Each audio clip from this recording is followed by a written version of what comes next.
ഇന്ന് ഞാൻ പറയാൻ പോകുന്നത് കുറച്ച് ഇമ്പോർട്ടൻ്റ് ആയിട്ടുള്ള കാര്യങ്ങളാണ്. അപ്പോൾ എല്ലാവരും വീഡിയോ ഫുള്ളായിട്ട് കാണുക കേട്ടോ.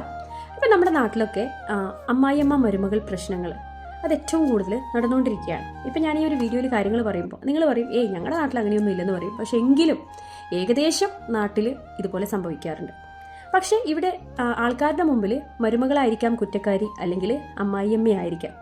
പക്ഷേ നമ്മൾ ആരും മനസ്സിലാക്കാതെ പോയ ഒരു കാര്യമുണ്ട്. എനിക്കിവിടെ പറയാനുള്ളത്, ഈ അമ്മായിയമ്മയോ മരുമകളോ അല്ല അവിടെ കുറ്റക്കാരായി വരുന്നത്. ആരാന്നറിയോ അവിടെ വില്ലനായി വരുന്നത്? ഒന്നുകിൽ നമ്മുടെ ഫാമിലിയിൽ ആരെങ്കിലും ആയിരിക്കാം, അല്ലെങ്കിൽ നൈബേഴ്സ് ആയിരിക്കാം. എന്താണെന്ന് വെച്ച് കഴിഞ്ഞാൽ, ഒരു വീട്ടിൽ ഒരു മരുമകൾ കയറി വന്നു കഴിഞ്ഞാൽ പിന്നെ അവിടെയുള്ള നാട്ടുകാരുടെയൊക്കെ ചിന്ത ഈ വീട്ടിലായിരിക്കാം.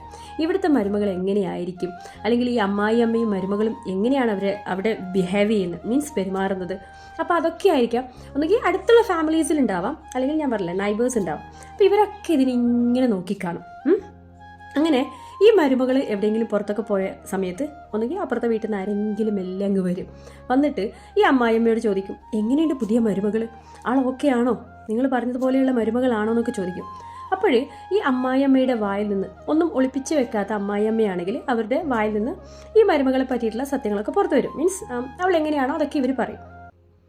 എന്നിട്ട് എന്ത് ചെയ്യുന്നറിയോ, ഈ കേട്ട ആൾക്കാർ ഈ മരുമകൾ വന്നു കഴിഞ്ഞാൽ ആളോട് പറയും, എന്നെപ്പറ്റി ഇങ്ങനെയൊക്കെ പറഞ്ഞിട്ടുണ്ടത്. അപ്പോഴേക്കും ഈ മരുമകളും അമ്മായിയമ്മയും തമ്മിലുള്ള ഒരു റിലേഷൻഷിപ്പ് അവിടെ അങ്ങ് കട്ടായി പോവുകയാണ് ചെയ്യുന്നത്. കാരണം ഈ ചോദിച്ച ആൾക്കാർ മരുമകളോട് പറയുന്നില്ല, ഞങ്ങൾ ചോദിച്ചത് കൊണ്ടാണ് ഈ അമ്മായിയമ്മ ഇങ്ങനെ പറഞ്ഞത് എന്നുള്ളത്. മനസ്സിലായോ? ഇവർ നിന്നെ ഇങ്ങനെ കുറ്റം പറഞ്ഞു എന്ന് ഈ മരുമകളോട് പറഞ്ഞു കൊടുക്കുക ചെയ്യുന്നത്. അങ്ങനെ ഇത് കേട്ട് കഴിഞ്ഞാൽ ആ മരുമകളുടെ അവസ്ഥ എന്തായിരിക്കും? ആ അമ്മായിയമ്മയോട് പിന്നെ അവർക്ക് നല്ല രീതിയിൽ സംസാരിക്കാനോ, അല്ലെങ്കിൽ അന്ന് തന്നെ ആ കുട്ടിയുടെ മൂഡ് ഓഫ് അങ്ങ് തുടങ്ങും. പിന്നെ അവിടെ അങ്ങ് പ്രശ്നങ്ങൾ അങ്ങ് സ്റ്റാർട്ട് ചെയ്യാൻ. അപ്പോൾ ശരിക്കും ചിന്തിച്ച് നോക്കുക. ഇങ്ങനെയുള്ള നൈബേഴ്സ് അല്ലെങ്കിൽ ഫാമിലിയിലൊക്കെ ആരെങ്കിലും ഉണ്ടെങ്കിൽ അവരോട് കാര്യങ്ങൾ നിങ്ങൾ പറയുമ്പോൾ ശ്രദ്ധിക്കുക. എനിക്കതാണ് മെയിനായിട്ട് അമ്മായിയമ്മമാരോട് പറയാനുള്ളത്. ഓക്കെ, അപ്പോൾ പ്രശ്നങ്ങൾ സ്റ്റാർട്ട് ചെയ്യുന്നത് മരുമകളോ അമ്മായിയമ്മയോ അല്ല, നാട്ടുകാരും അതേപോലെ ബന്ധുക്കളാണ് ഇങ്ങനെയുള്ള പ്രശ്നങ്ങളൊക്കെ ഉണ്ടാക്കി വെക്കുന്നത്. അപ്പോൾ എനിക്ക് ഈ ഭർത്താവിൻ്റെ ഉമ്മമാർ അല്ലേ, അവരോടൊക്കെ എനിക്ക് പറയാനുള്ളത്, ഇതെൻ്റെ ഒരു റിക്വസ്റ്റാണ് കേട്ടോ. കാരണം അപ്പുറത്തെ വീട്ടിൽ ആരെങ്കിലും വന്ന് നിങ്ങളോട് മരുമകളെ പറ്റി ചോദിച്ചു കഴിഞ്ഞാൽ ഒന്നും പറയാൻ നിൽക്കരുത്, എൻ്റെ മരുമകൾ നല്ലവളാണ് എന്നങ്ങനെ പറയുക.